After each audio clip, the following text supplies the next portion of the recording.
So apparently a lot of people have been having issues with this latest version of Chrome since they've removed the TLS 1.0 and TLS 1.1 version.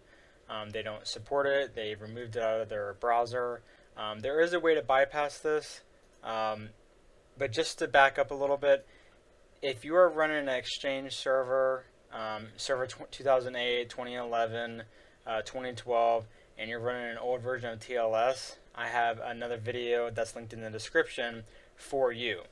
If you're the person that is visiting a website using the Chrome browser and you don't know who's hosting on the other end and you're just trying to get to the website, then you need to do a different set of things to get it fixed so then you can then browse that website again.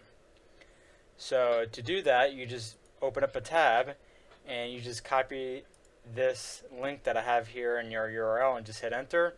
And these are just basically advanced settings you can adjust within Google Chrome. So since I put this and I flagged the legacy TLS enforced, what you want to do is hit this drop down and go down to disable.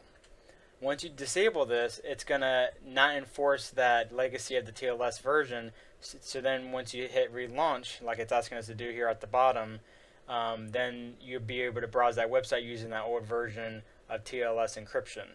Now I recommend not doing this because the person on the other end should have updated their server, changed their configuration, changed their encryption method, but apparently they have not. But if you really need to get to that website, then obviously this is your best way to do that.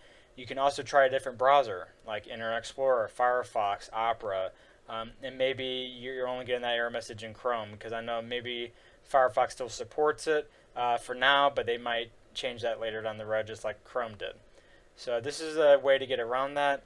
But like I said, I recommend not doing that. If you're a server guy that's trying to get this fixed for your Outlook web access or your IIS server, please look at the other video in this description for that other video.